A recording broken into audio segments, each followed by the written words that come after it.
The Democratic National Committee voting to officially kick the Iowa caucuses out of the first-in-the-nation position. Local 5's Nora J.S. Reichard joins us now. Nora, how did we get here?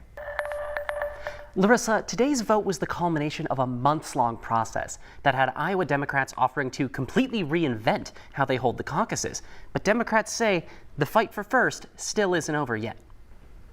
A time-honored Iowa tradition may be taking its final bow. The Iowa caucuses will no longer be at the front of the national election calendar. Iowans value common sense, and it just doesn't make sense to entirely remove representation from rural Midwestern states in the pre-window. The new election calendar, voted on Saturday, has South Carolina going first, followed by New Hampshire and Nevada.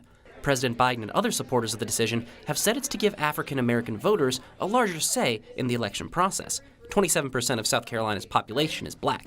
But Iowa supporters worry that's leaving out rural voices. Democrats cannot forget about entire groups of voters in the heart of the Midwest without doing significant damage to the party. Under Iowa's revamped proposal, voters would have cast written presidential preference cards in the weeks before the caucuses, with results announced on election night instead of holding a traditional caucus. But that wasn't enough to sway the DNC. I would be remiss if I did not say we are creating a situation of continued uncertainty that will drag on throughout 2023.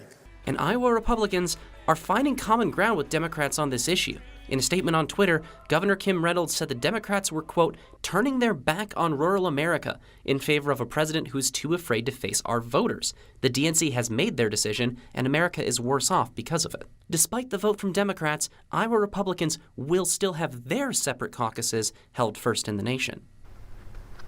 But Iowa Democrats still not giving up hope, saying they intend to follow the state law and hold their caucuses first. In a statement, Chair Rita Hart said, quote, "We will continue to do what is best for Iowa, adhere to any state legal requirements."